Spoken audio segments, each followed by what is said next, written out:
Hi, my name is Brooke Lippman. And I'm Dr. Deb Lippman. And this is Wine Together, a podcast where we drink some wine and have a chat. Because we drink wine like regular people, with food opinions and absolute zero pressure to sound fancy. So sit back, relax, and get that corkscrew ready.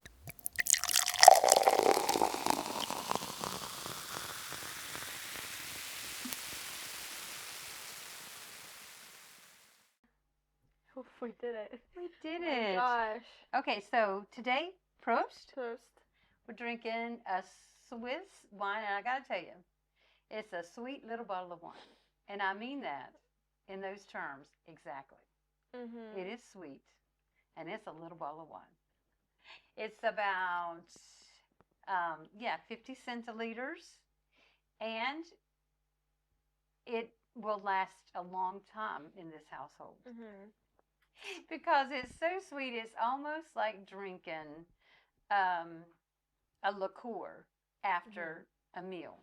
So you have to drink it in like little shots, or at least I do. Mm-hmm.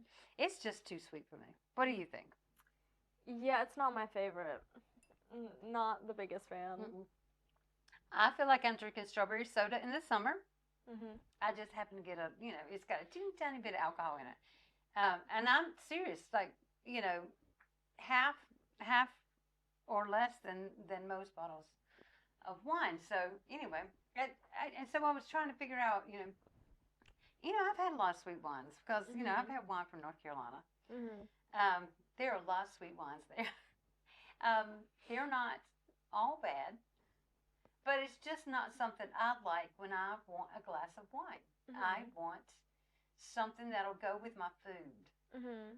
This would go with maybe cantaloupe or berry salad. I could get that, Yeah. But it is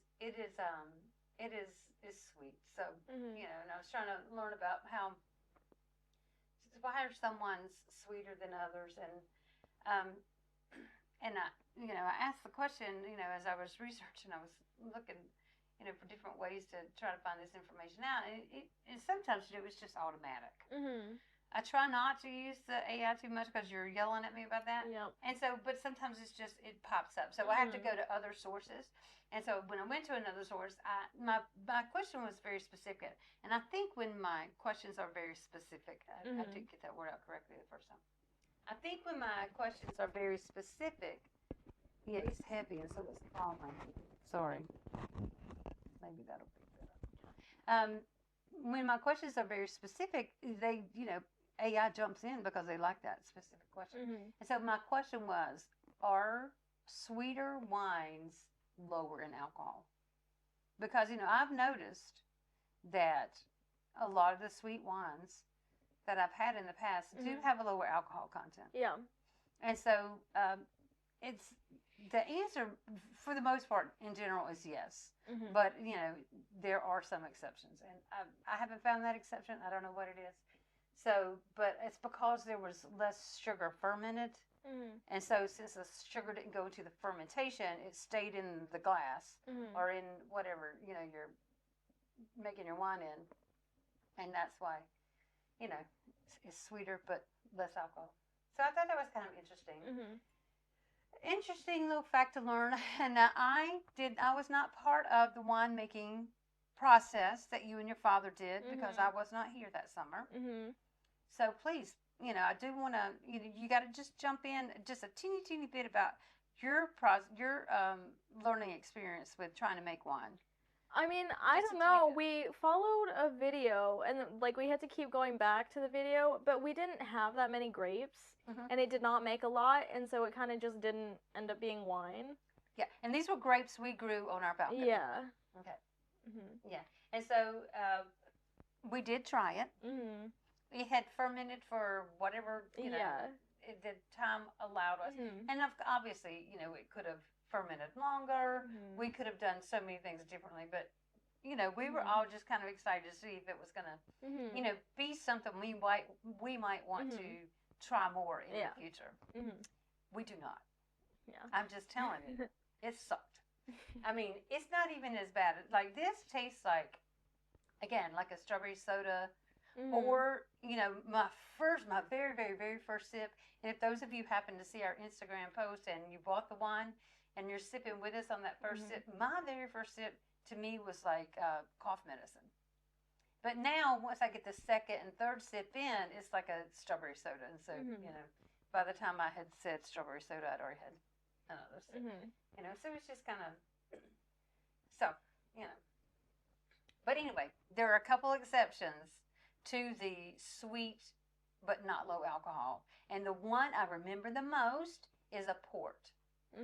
And that's because they do add sugar. I think they add sugar to that one. And so, anyway, no, extra alcohol's added. That's what it is. They don't add sugar, they add extra alcohol. So, anyway. So, sweet wines are often lower in alcohol because the sugar did not fully ferment. So, that you can take, I promise you, that is a true statement. But in some styles, winemakers concentrate the sugar or they add alcohol, so you get wines that are both sweet and surprisingly strong. And that, a port is one of those. And I believe that's one of your dad's favorites. Your dad loves a good port. And so, and I need to text our friend in Portugal. He's in Portugal this week. See if he can possibly bring a port back that I can pay him for. So, for your dad. 2 bottles? Oh, but I was going to give one to Dad for Father's Day. I could see if he could bring 3. Okay. But port lasts a long time. So it's it's sort of like a liqueur. So I could ask for 2 bottles, but we wouldn't drink it all in one set. But I could ask for 2. I would just remind me to text him this week. Okay. Anyway. So,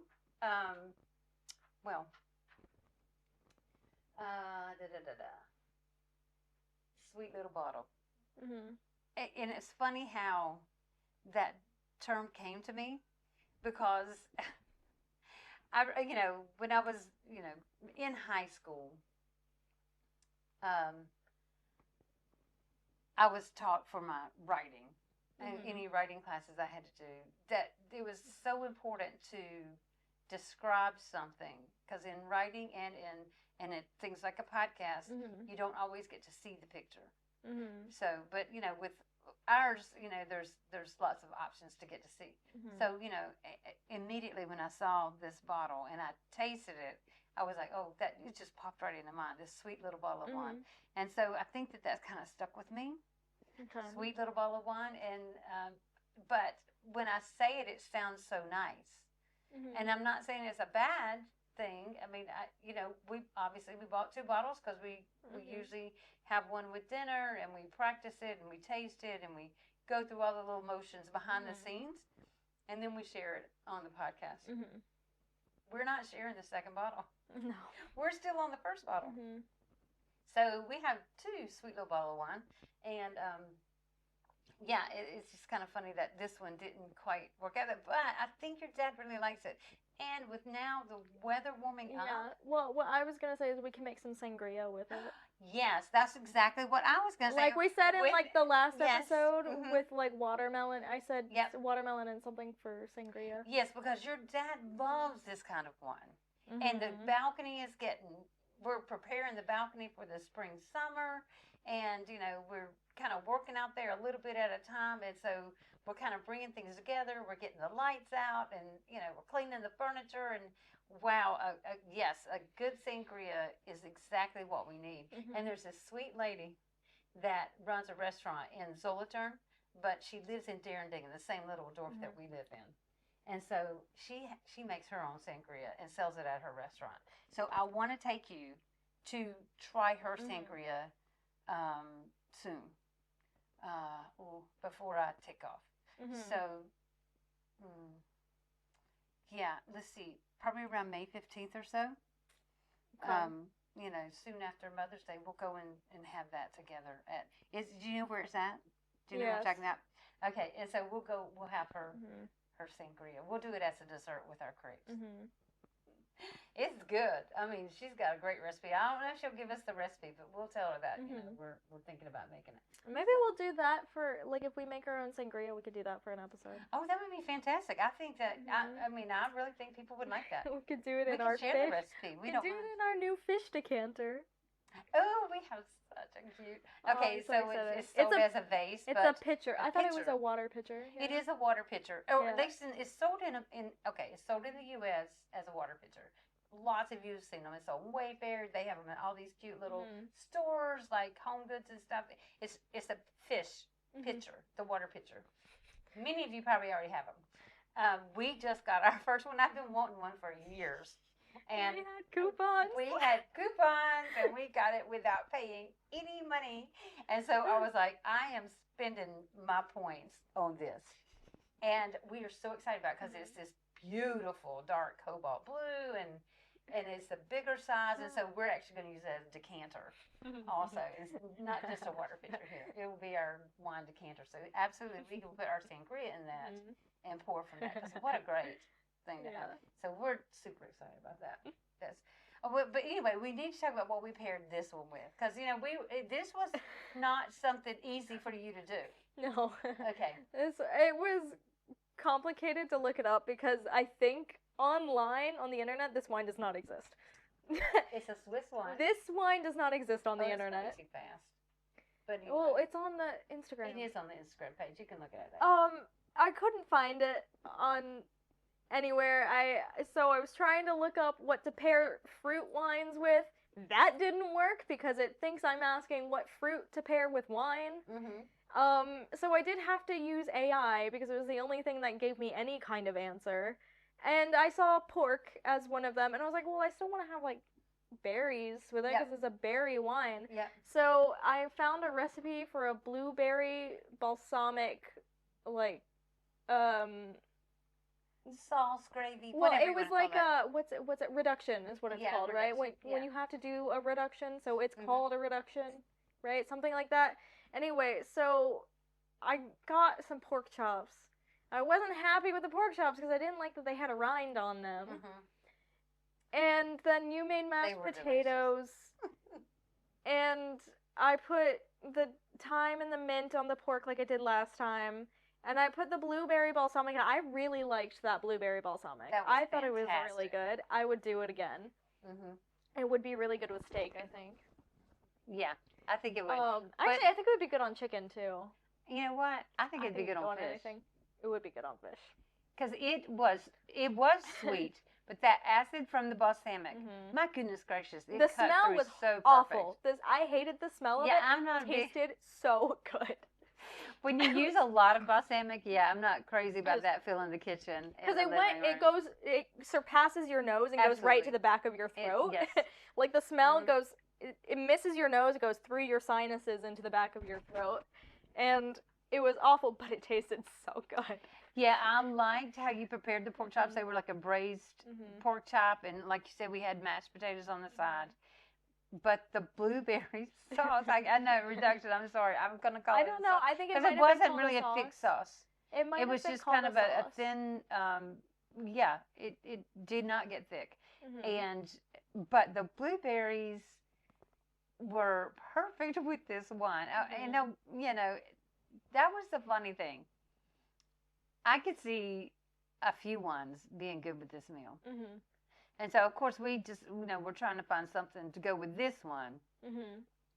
But you picked something, and you picked this topping, I'm going to call it that for now, this blueberry sauce, that we could do, honestly, with both a red and a white wine, with fish, with steak, with, other things. And I thought it went great. I thought it was really good. I cooked it for way longer than it said on the recipe because it was not responding how the recipe said it would respond. I was like, okay. But it was really good. And then what was I gonna say about? I was gonna say something about it. I'm sorry. Oh no, I didn't put as much I think it was rosemary in it because I was like, well, that would be too much. I don't like a lot of rosemary. Yeah. But a little bit, and then I'm good. But we had, I think it was mostly fresh herbs, right? We didn't buy any herbs. Because we just used the herbs from our garden. We used the herbs from our garden right from the balcony. It was that was awesome. And, so that's pretty, and I'm pretty excited because the mint is really coming through right now. Yeah. And so I'm thinking, okay, we got to start making some cocktails. You know, I don't know. We're going to have to do a cocktail show on the balcony. We're going to have to sit on the balcony and record it with our cocktails and just show how much fun it is to sit out there.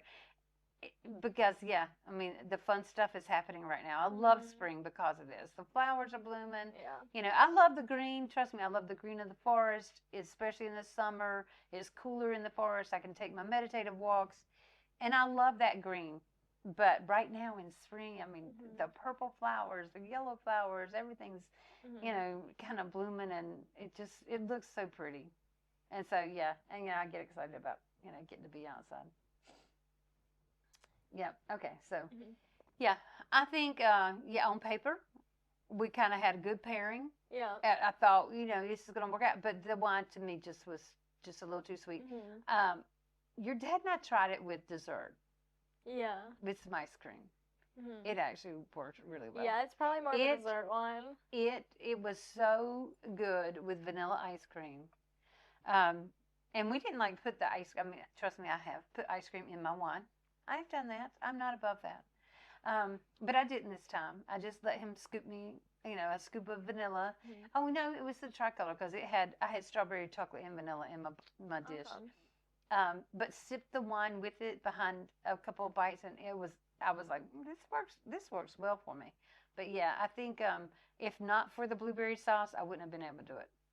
That definitely tied it all together as far as the wine and the food. Yeah. Again, it was really difficult. There wasn't really any information on how to pair this kind of wine. Yeah. Yeah, like dessert was fighting dinner. No, it didn't even say anything about dessert. It did not have any information on how to pair a fruit wine. The wine felt like our dessert was fighting our dinner. Yeah. Is what I felt like. So, anything else you want to say about this wine? I don't want anybody to think that we're dissing it so bad. I mean, we have another bottle to drink, so we're gonna drink it. We're not throwing it out. I mean, again, well, like we said, we'll make sangria with it. Absolutely, yeah, we'll do something with it, but we absolutely will not throw it out. There's a lot of things you can do with it. Like, it's just not necessarily like a sit around. Drinking kind of wine. Which we actually did over the weekend. We found a bottle that was a good sit around and drink wine while sitting on the balcony kind of wine. So, I mean, there are wines made for that. This one just wasn't. I think that it definitely has its place, and we're going to find it. I can promise you that. We'll find a place for it because it is inexpensive. And honestly, if you come up with a good recipe for sangria and you've got it made out, then we'll buy more bottles of this. I don't know how I feel about mango, because I was like, watermelon and mango might be good with this. Well, we could put blueberries in it too. So I'm already thinking about it. Yeah, blueberries will go in it. I want to look at a regular recipe for sangria and then come up with my own stuff for it. I like that idea. I think that's a fantastic idea. And kind of what I tend to do. Because like what I said I was going to do this weekend was make mac and cheese, but with ground chicken and beans in it. Cowboy mac and cheese. Yeah, there you go. Cowboy beans with mac and cheese. That used to be something else. Yeah, but the beans are going to be in the right. Yeah, this, you know, cowboy this was always separate, but yeah. There you go, cowboy mac and cheese. Well, you know, see, I'm creative. Cowgirl mac and cheese, but whatever. Girls are strong. Cowpoke. There you go. Cowpoke mac and cheese. Yeah. There you go. That's good. I like to be creative with my food. And that's good. I'm not like that. I just don't I don't have the ability to think artistically about anything. And especially when it comes to things that I think are necessary for survival, like eating and drinking. I think straightforward. I don't think creatively. I mean, I just, you know, when y'all were little, I tried to do all the things that I read in magazines I should do. You know, cut your grilled cheese into puzzle pieces. You had to fix them together to see which you get what.